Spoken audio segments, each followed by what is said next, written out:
আজ আমি আপনাদেরকে শিখিয়ে দেব জিন তাড়ানোর কিছু রণকৌশলী উপায়। অনেকে জানতে চেয়েছেন, হারুন ভাই আপনি যেভাবে জিন ছাড়ান আমাদেরকে সেটা শিখিয়ে দিন। সেই রকমই রণকৌশলী কিছু উপায় আপনাদেরকে শিখিয়ে দেব, যেগুলো অবলম্বন করে আপনি জিন ছাড়ানোর কাজ করলে জিনটি আপনাকে দেখে ভয়ে থরথর করে কাঁপতে শুরু করে দেবে। আজকের এই ভিডিওটি খুব ইনফরমেটিভ এবং ইন্টারেস্টিং একটা ভিডিও হতে চলেছে, খাস করে যারা এই ফিল্ডে কাজ করছেন। চলুন মূল বিষয়ের দিকে এগিয়ে যাই। আমি হারুন রশিদ, আপনারা দেখছেন হানাফি কেল্লা মিডিয়া।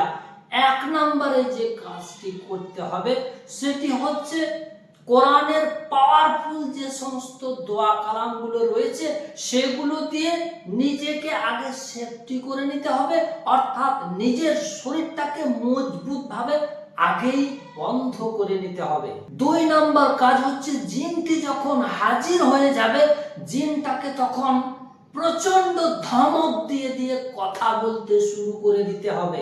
নাম্বার 3, জিন হাজির হয়ে গেলে রোগীর কানের গোড়ায় আজান এবং সূরা মুমিনুনের শেষের 4টি আয়াত জোরে জোরে দীর্ঘক্ষণ আপনাকে তেলাওয়াত করতে হবে, পাঠ করতে হবে।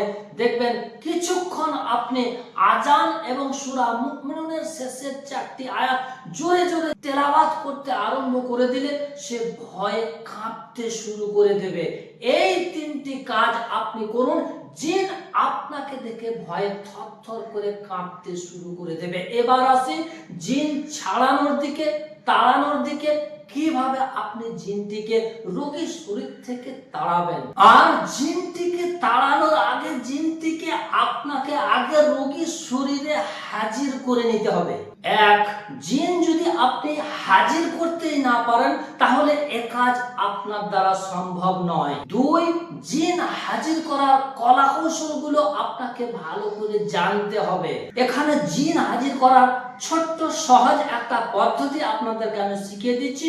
সূরা মুজাম্মিল, সম্পূর্ণ সূরা মুজাম্মিল একবার আপনি পড়বেন। একবার পড়ার পরে একটা মাটির টুকরো বা একটা পাথরের টুকরোতে ফু দিয়ে ওই মাটির টুকরোটা বা পাথরের টুকরোটা রোগীর হাতে আপনি ধরিয়ে দিন। কিছুক্ষণ চোখ বন্ধ করে থাকতে বলুন রোগীকে, দেখবেন জিন ইনশাআল্লাহ গ্যারান্টি সহকারে এসে হাজির হয়ে যাবে। এবার আসি জিনটিকে রোগীর শরীর থেকে তাড়ানোর দিকে। জিনটি হাজির হয়ে যাওয়া মাত্রই রোগীর কানের গোড়ায় আপনি সূরা বাকারা সবচাইতে বেশি পরিমাণে পাঠ করবেন। নাম্বার 2, সূরা জিন পড়ে তেলে ফু দিয়ে ওই তেলটা 2টি আঙ্গুলে লাগিয়ে রোগীর কানের ভিতরে দিয়ে একটু টিপে ধরবেন। নাম্বার 3, এখানে ভয়ানক একটা কথা আপনাদেরকে আমি বলে দিচ্ছি। জিন যেতে না চাইলে তিলিসমাতি ফলিতা তৈরি করে সেটাকে জড়িয়ে আগুন জ্বালিয়ে ধোঁয়াটিকে রোগীর নাকের গোড়ায় দিলেই জিন কিন্তু বাপ বাপ বলে পালিয়ে যেতে বাধ্য হয়ে যাবে। এই তিলিসমাতি ফলিতাগুলো শিখতে চাইলে আপনি আমার অনলাইন ক্লাসে ভর্তি হয়ে যেতে পারেন। এভাবে আপনি কাজ করুন, জিন বাপ বাপ বলে রোগীর শরীর থেকে বেরিয়ে যেতে বাধ্য হয়ে যাবে এবং জিনটি আপনাকে দেখলেই ভয়ে থরথর করে কাঁপতে শুরু করে দেবে।